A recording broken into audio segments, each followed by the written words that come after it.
Nagpositibo sa drug test ang 6 ka mga drivers sang public transportation sa Western Visayas. Ini ang kasunod sa ginpatigayon nga surprise drug test sa Philippine Drug Enforcement Agency Region 6 kaangot sa Uplan Haraba sa 2025 para sa nagahilapit nga undas o kontig kalalag. Sa interview sang Bombo Radio kay PDEA 6 Director Ralph Romel Torres, iyagin pahayag nga sa amo nga numero 5 ang halin sa Antique kag isa ang sa Aklan. Suno kay Torres, sa kabilugan may yara sang 1,013 ka mga transport personnel ang ginpaidalom sa test kung sa diin 876 ang drivers, 135 ang mga konduktor kag 2 ang dispatchers. Ginhimo ang surprise drug test sa mga terminal sang Iloilo, Aklan, Antique kag Capiz. Ipaidalom pa sa confirmatory testing ang nagpositibo nga mga driver kag ginkumpiskar naman sang Land Transportation Office ang ila mga lisensya.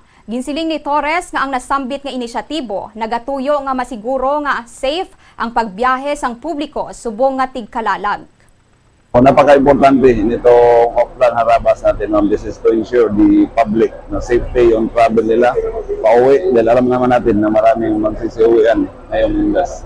Isa ito sa mga programa natin para masiguro na ligtas yung biyahe ng ating mga pasahero. Yung mga drivers, kung meron mang mag-positive dito sa ginagawa natin Uplan Harabas, mag-undergo sila ng intervention. But first, merong assessment na gagawin sa kanila.